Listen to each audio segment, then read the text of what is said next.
तो देखिए, लगातार 5 राज्यों के चुनाव आप तक पहुंचाने के बाद एक छोटा सा यूट्यूब चैनल होने पर भी, एक छोटी सी मैगजीन और अखबार होने के बावजूद भी आप लोगों के प्यार और स्नेह से हम पहुंच पाए हैं मेरठ की सरजमी पर। मेरठ की सरजमी पर भी इस वक्त हम मौजूद हैं एक गांव के अंदर। मैं आपको कुछ दृश्य दिखा रहा हूं, अपने एडिटर से कहूँगा कि दृश्य दिखाएं। जिस जगह हम बैठे हैं, इस गाँव के प्रधान नदीम साहब की अहलिया हैं और उनके इस वक्त छोटे भाई हमारे साथ कैमरे के समक्ष हैं।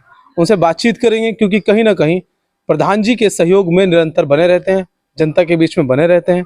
और क्या उनकी ख्याति रही है, परिवार के संबंध में काफ़ी सारे विषय में बात करेंगे, गांव के उत्थान के विषय में बात करेंगे, कई सारी अहम चर्चाएं आप तक पहुंचाएंगे और आपको दिखाएंगे कि एक शुरुआती इकाई भी किस तरह से देश के अंदर, क्योंकि एक प्रधान भी कम से कम 4 से 5 और 5 से 6 हज़ार लोगों का जिम्मेदार होता है। तो बहुत बहुत खैर मकदम है आपका।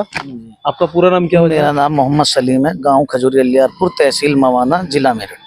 सलीम साहब, शुक्रिया अदा करना चाहूँगा कि बहुत शॉर्ट नोटिस में आपने हमें समय दिया, इसलिए बहुत बहुत धन्यवाद, बहुत बहुत शुक्रिया। और सबसे पहला और अहम सवाल, मैं क्योंकि हमारे चैनल के माध्यम से हम दिखाना चाहते हैं कि इस लोकतांत्रिक देश के अंदर सभी की हिस्सेदारी बराबर है, सभी का लोकतांत्रिक देश है, चाहे वो किसी भी कौम किसी भी धर्म का हो। और जैसे कि हमें जानकारी मिली, यहाँ पर सभी समाज के लोग हैं और बहुतायत संख्या के अंदर दूसरे समाज के भी लोग हैं। तो इन तमाम जो आज जिस तरह से जो है परिस्थितियां हैं, उन तमाम परिस्थितियों में कैसे चुनाव जीते और किस तरह से आपने लोगों के दिलों में जगह बनाई? हमारे जो दादाजी रहे हैं, वो यहाँ सबसे पहले प्रधान रहे हैं मुस्लिमों में, जो उस टाइम पे हाथ उठ के प्रधानी होती थी। और उसके बाद में हमारे फादर यहाँ परीक्षितगढ़ में एक स्कूल है, गांधी स्मारक देवनागरी इंटर कॉलेज, उसमें प्रधानाचार्य रहे हैं। शाहिद हुसैन जी नाम था उनका, शाहिद हुसैन। और उनके व्यवहार और उनके व्यवहार का असर हमारे पूरे परिवार पर। हम 5 भाई हैं, मैं दूसरे नंबर का भाई हूँ। हमारी जो भाभी जी हैं अफसाना जी, वो प्रधान है, लेकिन कार्य की देखरेख प्रतिनिधि के रूप में मैं कार्य कर रहा हूँ, समाज सेवी। यानी कि आपने एक बड़ी इंटरेस्टिंग बात बताई। उस समय आपके परिवार ने, आपके दादाजी ने प्रधानी जीती, जिस समय कोई वोटिंग सिस्टम नहीं था, सिर्फ हाथ उठा के सहमति जता देते थे कि हमारा प्रधान अगला ये होगा। जी जी, उनका नाम उम्मेद अली था। उम्मेद अली साहब था उनका नाम।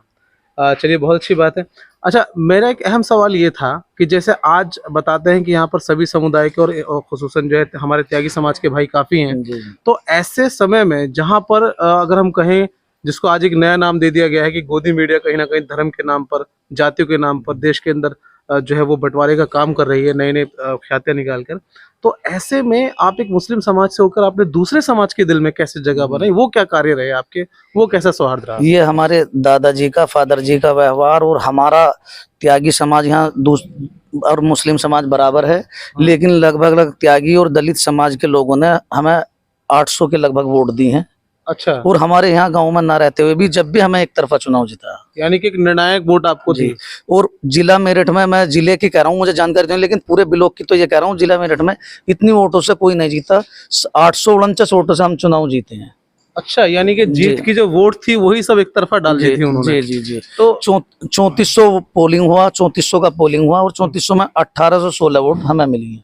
अच्छा, जिस समय चुनाव रहा होगा उस समय जाहिर सी बात है, क्योंकि महज मुस्लिम समुदाय से भी सिर्फ आप ही नहीं खड़े होंगे, और भी कैंडिडेट कहीं ना कहीं आपके सामने 2 प्रत्याशी थे मुस्लिमों में। जी, 2 प्रत्याशी थे। तो उस समय कैसा जहन में था कि किस तरह का माहौल है, किस तरह के, और जबकि हमें सूत्रों से जानकारी ये भी है कि कुछ अनधिकृत आरोपों की वजह से, जो कहीं ना कहीं अभी तक पूरे तौर पर सिद्ध भी नहीं हो पाए हैं, उन आरोपों की वजह से कहीं ना कहीं आप जो है इस चुनाव से भी लगभग बाहर रहे हैं। जी, हमें बाहर रखा गया गांव की पार्टीबाजी की वजह से, लेकिन गांव का, पूरे गांव का हर तस्वीरें हम चला रहे हैं। इन तस्वीरों से आपको महसूस होगा कि यहाँ के मौजूदा प्रधान, जिनकी अहलिया यहाँ पर प्रधान है नदीम साहब, उनके परिवार ने किस तरह से जो है तमाम जो है उत्थान कराए हैं क्षेत्र के और गांव के। जो अभी आपका बचा हुआ समय है, अगला 1-1.5 साल या 1.25-2 साल लगभग, जब भी निर्धारित होगा समय आगामी चुनाव का, उस चुनाव से पहले क्या योजनाएं रहेंगी जिससे कि आपका विपक्ष और कमजोर हो, या फिर जो आपके इर्द गिर्द जो दूसरे वोटर हैं आपके, जो कहीं ना कहीं निर्णायक फैसला लेने में जिन्होंने मदद की है आपकी, उनका आप इसी तरह से मनोबल जीत कर रखा? पहली चीज तो ये भाई साहब, जो पूरे यूपी की सबसे पहली हम बर्ड सेंचुरी बनाने जा रहे हैं, जो इसका कल ये विज्ञापन अखबार में भी निकला, पूरे यूपी की पहली बर्ड सेंचुरी। जी जी, आपसे मैं बताऊं, ये हमारे कैमरा पर्सन से कहूँगा, जरा जूम करके दिखाएं कि ये अखबार के अंदर बहुत शानदार जो है इनकी एक उपलब्धि ये है। मैं इसको एडिटर को कहूँगा जरा इसको चलाए, पूरे हम इसको दिखा रहे हैं। कि ग्राम निधि से खजूरी में निर्मित होगी प्रदेश की प्रथम बर्ड सेंचुरी।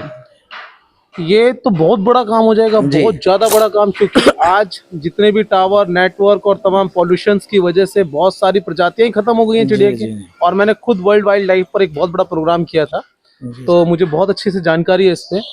तो ये तो एक बड़ा मैसेज आपकी तरफ से जा रहा है। बड़ा मैसेज ये देना चाह रहे, इसका कल जो है हमारे प्रमुख साहब जी ने और एडीओ पंचायत है हमारे यहाँ राम नरेश जी, जो काफी मेहनत कर रहे हैं पूरे क्षेत्र में, उन्होंने और लगभग हमारे प्रधान अरुण प्रधान जी जिन्होंने यूपी की पहली शूटिंग रेंज बनाई है, उसका उद्घाटन अभी पीछे करा था। वंदना वर्मा जी हैं, सांसद जी हैं, और जी उसमें समापन में कप्तान साहब भी आए थे, विपिन टाडा जी। वो अरुण प्रधान जी ने कल उसका निरीक्षण भी किया है हमारे यहाँ का, कि देखना चाह के प्रधान जी आप कुछ नया क्या कर रहे हो। तो हमारे भी मन में यहाँ भी, मैं उस प्रोग्राम में गया था, अरुण प्रधान जी ने कुछ अलग करा। अच्छा, बच्चों के लिए गिनीज बुक में नाम लिखवाने का माइंड है क्या? जी, गिनीज बुक में नाम आ जाए, वर्ल्ड रिकॉर्ड बनाए, कुछ ऐसा कुछ दिमाग में है? भाई साहब दिमाग, नई चीजें सिर्फ दिमाग में। एजुकेशन में आपने इंग्लिश की जो है स्पीकिंग क्लास शुरू करा दी, आप ये इतना बड़ा काम जो शायद इंटरनेशनल मुद्दा बन सकता है। जी जी जी, सिर्फ मैं ये चाहता हूँ कि हर चीज जो बिल्कुल पक्षियों के बारे में सोचा जाए, जो गरीब लोग हैं उनके बारे में सोचा जाए, गरीब लोगों को जो मदद उनकी होनी चाहिए गरीब लोगों तक पहुंचनी चाहिए। मैं आपसे बता दूं, मैंने आपसे बताएंगे गांव के लोग बैठे हैं, अब से लगभग 3-4 साल पहले मैंने 4 चुनाव से पहले 150 परिवारों को 2-2 बकरियां बिल्कुल निःशुल्क बांटी हैं। 150 परिवारों को? जी। और उस अलग 2-3 बार गरीब लोगों की बहुत मदद की है, जो नॉर्मल परिवार हैं बेचारे, जो खरीद नहीं सकते बकरियां। भाई सब सही कह रहे हैं, या आप उनसे जानकारी करोगे इससे भी। 1 सेकंड का टाइम देना जरा। तो आसमोद भाई इन्होंने बकरी दी थी, 2 मिली है शायद, 2 मिली, 2 बकरी मिली थी। जी जी। अच्छा, क्या नाम है आपका? मेरा नाम सलाहुद्दीन है जी। सलाहुद्दीन जी, 2 बकरी मिली। मैंने सलाहुद्दीन अयूबी साहब को बहुत पढ़ा है, मैं बड़ा फैन हूँ सलाहुद्दीन अयूबी का। 2 बकरी मिली जी हमें। अच्छा, तो देखिए जब हम एक्चुअली मीडिया की गाड़ी रुकती है तो गांव के लोग अक्सर आ ही जाते हैं, और अच्छी बात है, क्योंकि ये एक तरह से, क्योंकि कोई हमारा कॉल नहीं था, कोई इंटीमेशन नहीं था, और खबरें भी वही सटीक होती हैं जो अचानक आप तक पहुंचे और सच्चाई के साथ पहुंचे। तो यहाँ एक 2 नई बातें और एक खास इंटरनेशनल नई बात हमें यहाँ पर जानने को मिली। दिल्ली से सफर तय करने का कामयाबी ये रही कि शायद किसी विधायक ने भी पूरे हिंदुस्तान में इस तरह का काम किया हो कि जो 2 बकरियां बांटी हो। प्रधान जी ने बताना चाह रहा हूँ कि मोदी जी का एक ये था सपना कि एक पेड़ माँ के नाम, मोदी जी का प्रोग्राम चला। जी जी जी, जी सभी ने, हमारे यहाँ एक प्रधान जी हैं हमारे यहाँ, उन्होंने भी काफी पेड़ लगाए, लेकिन हमने जितने ग्राम पंचायत परीक्षितगढ़ ब्लॉक में, मैं ये तो दावे से कह सकता हूँ, परीक्षितगढ़ ब्लॉक में जो ये सरकारी पेड़ लगते हैं उनकी देखभाल लोग लगाते तो हैं, लेकिन कुछ टाइम बाद वो खत्म हो जाते हैं। लेकिन जितने पेड़ खजूरी में जीवित हैं, इतने पेड़ अगर किसी ब्लॉक में जीवित मुश्किल ही होंगे। मैं आपसे बताऊं, मैं आपको दिखा रहा हूँ, ये पूरा बाग है, ये ग्राम पंचायत द्वारा लगाया गया था। जी जी जी जी जी। देखिए ये हम पूरे जो है बाग का विजुअल्स दिखा रहे हैं, जो कहीं ना कहीं इनके जो निरीक्षण के अंदर पनपा, अगर हम कहें तो 3.5-4 साल के आसपास पूरा होने जा रहा है। तो क्या क्या उपलब्धियां रही इस समय के अंदर, क्या क्या रुकावटें आई, उसके विषय में भी थोड़ा सा बताएं कि कौन से ऐसे काम थे जिसमें आपको लगा कि आप लोगों तक नहीं पहुंचा पा रहे बहुत कोशिश करने के बावजूद भी, और कौन से ऐसे काम हैं गांव के अंदर जो आप जो है सभी समाज तक पहुंचा पाए? गांव तो यह है, गांवों में सबसे मेन चीज़ तो यह है कि जो हमारा स्कूल है, ये प्राइमरी स्कूल, इन स्कूलों के बच्चे इंग्लिश मीडियम में या वैसे नहीं जा पाते। जो अच्छे मालदार लोग होते हैं या पैसे वाले लोग होते हैं, उनके बच्चे तो इंग्लिश मीडियम में पढ़ते हैं। लेकिन हमने ये पहली सुविधा ये करी है, हमारे यहाँ इंग्लिश स्पीकिंग की क्लास चल रही है प्राइमरी स्कूल में।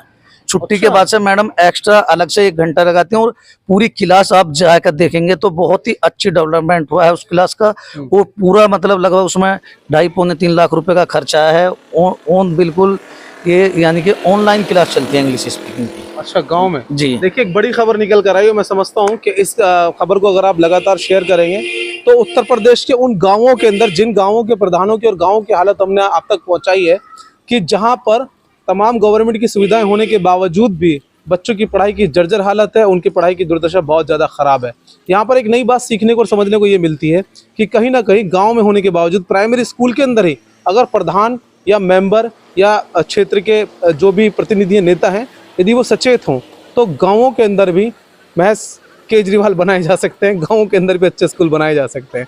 तो एक बड़ी उपलब्धि है। खैर मेरा अगला और अहम सवाल ये रहेगा कि आने वाला समय कैसे देखते हैं, क्योंकि जिस तरह से आपने देखा कि आज हम मीडिया के अंदर देखते हैं चाहे वो संभल का मामला हो या कहीं और का मामला हो, या फिर अगर हम देखें चीन का मामला हो कि चीन ने 2 जिले हमारे क्षेत्र के अंदर बना लिए, 2 जिले घोषित कर दिए, जिस तरह की एक ओवरऑल, क्योंकि मैं आपसे एक नेशनल मुद्दे पर इसलिए बात कर रहा हूँ कि कहीं ना कहीं आप एक इंटरेस्टिंग तरीके से जवाब दे रहे हैं, तो आने वाले वक्त हिंदुस्तान का कैसे देखते हैं या क्या उसका समाधान होना चाहिए सलीम भाई? समाधान तो अंतर्राष्ट्रीय लेवल पे ये होना चाहिए, मजबूती से अपने किसी जो विपक्षी हैं, जो ये दूसरे देश के लोग हैं, ये हमारी सीमा जहां तक है वहां उसमें ना घुस पाए। हमारे मोदी जी भी हैं या गृह मंत्री अमित शाह जी भी हैं, तो पूरी सेना को पूरी खुली छूट दे रखी है इन्होंने, बहुत बढ़िया तरीके से वो चल रहा है। लेकिन अब इस पर लगाम लगाई जा सकती है, जो थोड़ा मेहनत की जाए। अगर मेहनत की जाए तो इस पर लगाम लगाई जा सकती है। जी। अच्छा, जिस तरह से आपने गांव के अंदर एक नए, मैं समझता हूं क्योंकि अभी तक मैं पिछले 12 साल से कवरेज कर रहा हूं कि गांव कवर करे हमने कई राज्यों के, लेकिन ये शुरुआत एक नई थी कि आपने इंग्लिश स्पीकिंग का जो है सिनेरियो, क्योंकि बहुत ज़रूरी भी है, क्योंकि 202 देश है और सभी देशों में इंटरनेशनल भाषा इंग्लिश ही है। आप अगर मैं स्पेशली मुस्लिम कौम की बात करूं तो, लेकिन अभी भी इतना एजुकेशन होने के बावजूद भी आज भी ज़्यादातर और खासकर पसमानदा मुस्लिम कहीं ना कहीं एजुकेशन से पिछड़े हुए हैं।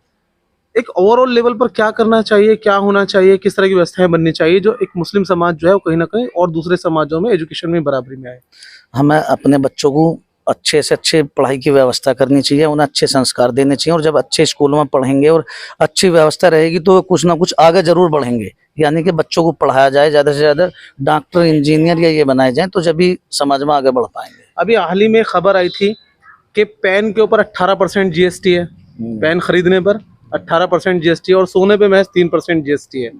तो ऐसे में नहीं लगता कि शायद कहीं ना कहीं जो है राज्य की सरकारों को भी इस तरफ जो है मजबूत तरीके से ध्यान देने की जरूरत है? सरकार को इस मसले में जरूर सोचना चाहिए। बिल्कुल सरकार को इस मसले में जरूर सोचना चाहिए, और जो जीएसटी का पढ़ाई या और कोई चीज ऐसी है उनकी तरफ तो कम करना चाहिए, और जो ये चीजें जो ज्यादातर मालदार लोग खरीद सकते हैं या वैसे लोग खरीद सकते हैं, उनमें नॉर्मली रखना चाहिए। जैसे कि एक बात आई थी कि भाई ट्रैक्टर पर ज्यादा है और मर्सिडीज पर कम है, इस तरह की खबरें आपको सुनने को मिलती रहती है। बिल्कुल किसान के लिए तो एक सरकार को सोच भी रही है, किसान सम्मान निधि ज्यादातर लोगों को मिल रही है और डायरेक्ट खाते में आ रही है सभी के, लेकिन थोड़ा अगर और सरकार थोड़ा और सोच विचार करेगी तो किसान की स्थिति और ठीक हो सकती है। और ठीक हो सकती है। अगले 1.5 साल के अंदर जो आपके बचा हुआ समय है, हम कुछ विजुअल्स भी लगातार इनके कार्यकाल के चला रहे हैं जो हमें प्राप्त हुए हैं। ये तमाम विजुअल्स आपको, और स्पेशली उन प्रधानों को जहां पर हमें मजबूरन नेगेटिव खबर चलानी पड़ती है, क्योंकि पत्रकारों का काम होता है